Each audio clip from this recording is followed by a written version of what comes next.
এইভাবে আমের ছোট ছোট পিস আমসত্ত্ব বা শুকনো আমের আচার খেতে কিন্তু খুবই দারুণ স্বাদের হয়ে থাকে।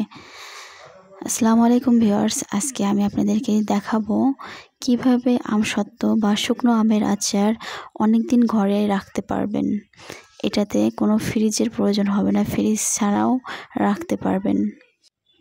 এই আমসত্ত্বটি ছোট বড় সকল ধরনের মানুষ খেতে খুবই পছন্দ করে, বিশেষ করে প্রেগনেন্ট মহিলারা তো আছেই।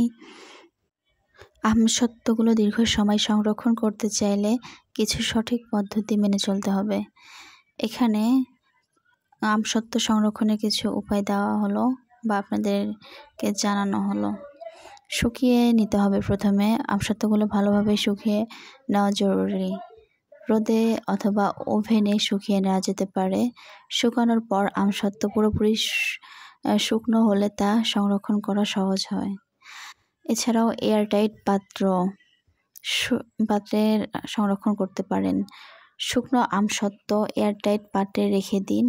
এয়ারটাইট পাত্র ব্যবহার করলে বায়ু প্রবেশ করতে পারবে না এবং আমসত্ত্ব ভালো থাকবে। চাইলে আপনারা ফ্রিজিংও করতে পারেন। আর ফ্রিজিং করতে হলে দীর্ঘ সময় আমসত্ত্বটা ভালো থাকে। ঠান্ডা ও শুষ্ক স্থানে আমসত্ত্ব সংরক্ষণ করতে হবে। তাছাড়া রুমের যদি তাপমাত্রা বেশি থাকে তাহলে আমসত্ত্ব নষ্ট হয়েও যেতে পারে।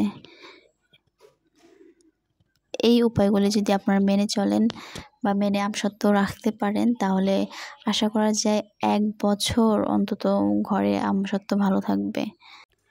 আমি এইভাবে 2টি এয়ারটাইট বক্সে রেখে দিয়েছি। চাইলে আপনারা আমার মতো করে এইভাবে রাখতে পারেন। সকলে ভালো থাকবেন। ভিডিওটি দেখার জন্য ধন্যবাদ। আসসালামু আলাইকুম।